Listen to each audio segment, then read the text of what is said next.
सुधा ma'am, आपको मालिक अपने कैबिन में बुला रहे हैं। पियोन ने टेबल पर अपने काम में व्यस्त सुधा से कहा, ठीक है, जाती हूं। मगर मन में सोचने लगी, कंपनी मालिक मोहन जी ने मुझे क्यों बुलाया है? खैर, बुलाया है तो जाना पड़ेगा। सर आपने मुझे बुलाया? जी हाँ, बैठिए। कंपनी मालिक मोहन लाल जी ने सामने की कुर्सी की ओर इशारा किया। मोहन जी बड़े ध्यान से सुधा के चेहरे की ओर देख रहे थे। उसके मुख पर सौम्य संतोष का भाव था। अचानक उन्होंने एक पेपर उनके सामने रखते हुए कहा, मिस सुधा, आपने दोबारा प्रमोशन से इनकार कर दिया? बड़ी हैरानी हुई। आज जहां ऑफिस में हर एक पदोन्नति के लिए होड़ सी लगाई है और एक आप हैं कि दूसरी बार इनकार कर रही हैं। आखिर कारण क्या है? सुधा बड़े निर्लिप्त भाव से मुस्कुरा उठी।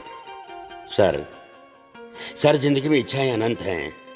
सब इच्छाओं के झूले में झूलते रहते हैं, बड़ी बड़ी पैग लगाते हैं, पर मैं इस पर विश्वास नहीं करती। मैं तो उतनी ही पैग लगाती हूं जितने की मुझे आवश्यकता है। मैं जिस पोस्ट पर हूं उसमें खुश हूं।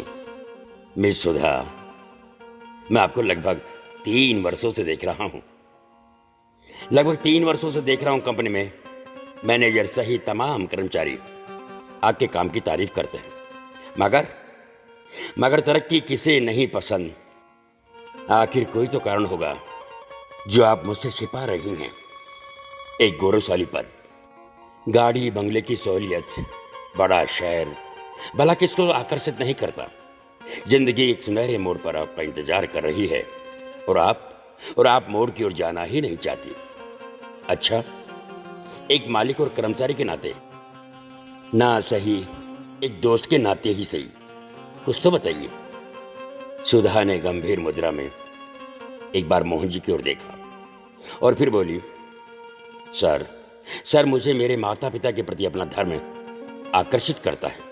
मेरे माता पिता के विवाह के कई साल बाद मेरा जन्म हुआ और मैं इकलौती बनकर रह गई। मम्मी पापा काफी उम्र के हो चले।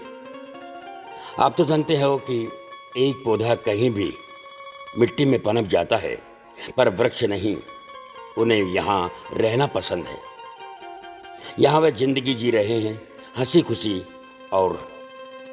और सर, एक नए शहर में अगर उनके लिए नया जलवायु अनुकूल नहीं हुआ तो माना बड़ा बंगला गाड़ी ओहदा होगा, मगर जिनके लिए मेरा जीवन है, यदि वे वहां खुश नहीं रहेंगे तो ऐसे ओहदे बंगली गाड़ी मेरे लिए बेईमानी है सर।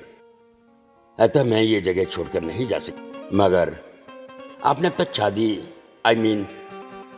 सर, मैंने कहा ना, मेरे माता पिता पहले मेरी जिम्मेदारी है।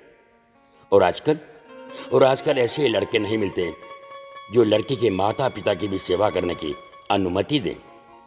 मतलब लड़के वाले अपने परिवार के आगे भूल जाते हैं एक लड़की के भी माता पिता हैं। बस इसलिए आपने अब तक शादी नहीं की? मोहन जी ने मुस्कुराते हुए कहा, जी सर, इसलिए मुझे कोई प्रमोशन नहीं चाहिए सर। उसने अंतिम फैसला सुनाया। मोहन जी सुधा के धर्म निष्ठा पर मुग्ध हो उठे। उन्होंने अपना हाथ आगे बढ़ाया और कहा, क्या मुझसे शादी करोगी? मेरी दुनिया में कोई और नहीं है। एक अच्छे जीवन साथी की अपेक्षा सबको होती है, जो मुझे अब तक नहीं मिली थी। मगर आपको देखकर लगता है कि मेरी तलाश पूरी हो गई है। मुझे एक अच्छे जीवन साथी के साथ साथ माता पिता का प्यार भी मिल जाएगा। तो कहिए, मुझे अपना जीवन साथी बनाओगी? कोई जल्दी नहीं है, सोच समझकर जवाब देना, मुझे इंतजार रहेगा। सह प्रत्याशित निवेदन से सुधा निशब्द हो गई। उसने धीरे से हाथ आगे मोहन जी की ओर बढ़ा दिया। अब एक साथ दो जिंदगी एक सुनहरे मोड़ की ओर अग्रसर